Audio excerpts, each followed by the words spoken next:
Welcome. In front of me is a OPPO Find X8 Pro, and today I will show you how you can enable and set up your Do Not Disturb mode. So, to get started, you will want to pull down your notifications by swiping down from the top of the screen. There we go.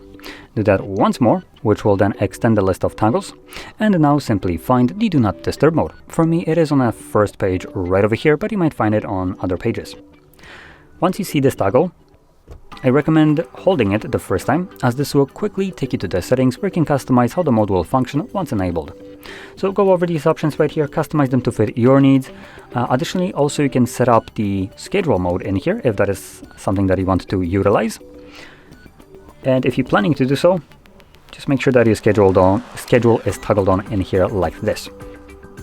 Anyway, for everyone else who wants to use this manually on a random occasion, find the toggle and just simply tap on it, select turn on, and you're good to go. Now Do Not Disturb mode, not hotspot, will run indefinitely in the background. So once you're done using it, you will need to remember to turn it off, and you can do so by just tapping on the toggle once again, like so. So anyway, if you found this very helpful, don't forget to hit like, subscribe, and thanks for watching.